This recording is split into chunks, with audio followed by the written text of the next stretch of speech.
Turn తీసుకున్న political position ఎలా ఉంది సార్ ఇప్పుడు ప్రెజెంట్? ఇప్పుడు అద్భుతంగా ఉందండి. కొత్త రంగుల ప్రపంచం అని ఎందుకు మీరు అడుగుతారనుకున్నా నేను.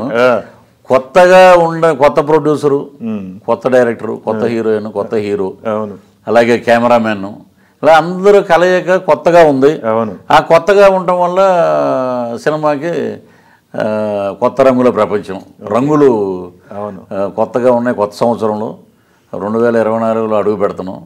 సరే, కొత్తగా రంగులతోటి జీవితాన్ని ఆహ్వానిస్తున్నాం. సో పొలిటికల్ కెరీర్ కూడా అంతే కదండి. ఇప్పుడు 2024 కొత్త రంగుల ప్రపంచంతో అవతల పార్టీలకి అంతా రంగు పడుద్దండి. మా దాంట్లో మీకు 2023లో ఉన్న శ్యాంబాబు కూడా ఉన్నాడు ఆ సినిమాలో. 2024లో వస్తాడు తను కూడా కొత్త రంగుల ప్రపంచంలో. ఉన్నాడు దాంట్లో. పొలిటికల్ సెటర్ కూడా రెడీ అయిపోయింది. పొలిటికల్ సెటరే ఉండదండి, ఇతను చేసే పనులు అలా అనిపిస్తాయి వాళ్ళకి. యాప్ట్ వదిలిపెట్టలేదన్నమాట. అయితే రాజకీయ కోణం అంటే ఇంకా అద్భుతంగా ఉంటుందండి. న్యూ ఇయర్, న్యూ గవర్నమెంట్ మీకు తెలిసే ఉంటుంది. 2 జెండాల కలయిక, టీడీపీ జనసేన, అదే అద్భుతం. ఎన్ని సీట్లు వస్తాయి అనుకుంటున్నారు సార్ సుమారుగా? నేను నా ప్రొడిక్షన్ మొన్న పుట్టపర్తిలో కూడా చెప్పాను. నేను 130 సీట్స్ అండి. ఓకే. అవుట్ ఆఫ్ 25లో దగ్గర 19 to 20 MP seats. Okay, with alliance. అయితే ఇప్పుడు కొత్తగా ఒకటి తీసుకొస్తున్నారు సార్ వీళ్ళు, వైసీపీ వాళ్ళు. ఏంటండి అది? సీఎం క్యాండిడేట్ చంద్రబాబు ఉంటారని చెప్పి లోకేష్ చెప్తున్నాడు. పవన్ కళ్యాణ్కి సీఎం అవ్వాలని లేదా?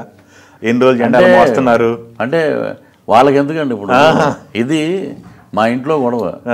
నా భార్యని సీఎం చేయాలో, నేను సీఎం అవ్వాలో మే ఇద్దరం తెలుసుకుంటాం. వీళ్ళకి ఎందుకు? వీళ్ళకి మీ గురించి మేమేం మాట్లాడలే. మా ఇంటర్నల్ ఉన్న డిస్కషన్ అది. సో ఒకటేనండి, ఆయన చెప్పిన విజయనగరంలో మీటింగ్లో ఆయన మాట్లాడింది.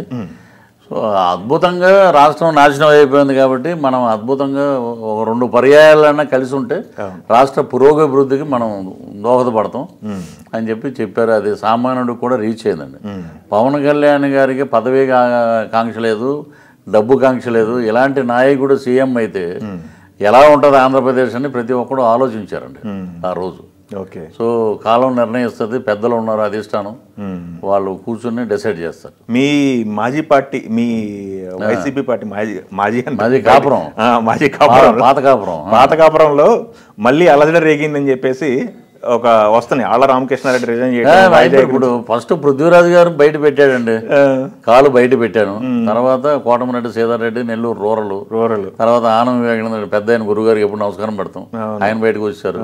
ఇంకా ఉండవల్లి శ్రీదేవి. నెక్స్ట్ ఇప్పుడు మా ప్రొడ్యూసరు, మాకు బాగా మిత్రుడు, అన్నయ్య అని పిలుస్తాం, వంశీకృష్ణ యాదవ్, ఎమ్మెల్సీ వైఎస్ఆర్సీపీ నేను రిజైన్ చేశాడు. ఆళ్ళ రామకృష్ణారెడ్డి రిజైన్ చేశారు. ఇంకా వరుసగా రేపు నోటిఫికేషన్ వచ్చిందంటే గేట్లు మా దగ్గర మేము కూర్చోటం కూడా కుర్చీలు ఉండవు. అంతమంది వైసీపీ వాళ్ళు జనసేన టీడీపీలోకి వచ్చేస్తున్నారు.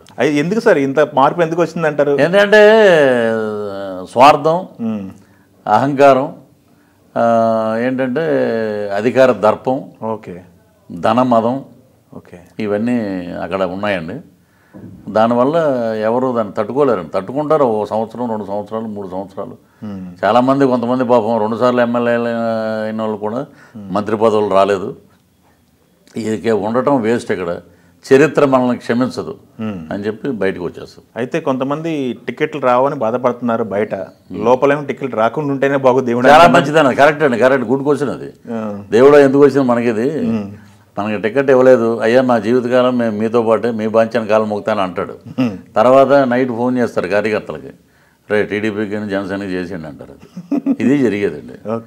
సింపుల్ లాజిక్ వీళ్ళు మిస్ అయ్యారు. వైనాట్ 175 అన్నారు కదా, మళ్ళీ ఎందుకు 92 మెంబర్స్ ఎందుకు మారుస్తున్నారు? You're feeling insecurity. మేము గెలవం అనేది అంతా తెలుసు. పీకే వచ్చడం వల్ల మాకేం లేదండి. ప్రశాంత్ కిషోర్ వచ్చాక అతను సర్వేలు ఆయన మీద ఆధారపడి ఏమి తీసుకోవట్లేదు. ఆయన వచ్చి అసలు దుర్మార్గులు ఎలా దోచుకుంటున్నారు, ఎక్కడెక్కడ లూప్ హోల్స్ ఉన్నాయి అవి చెప్పడానికి ఏమైనా వచ్చాడేమో. ఉండొచ్చు, ఇన్సైడ్ ఎవరికి తెలీదు అంతే. ఓకే, ఏదో ఇండియా పార్టీ మీద దేని మీద జాయిన్ అవ్వండి అని రావడానికి కూడా వచ్చి ఉండొచ్చు.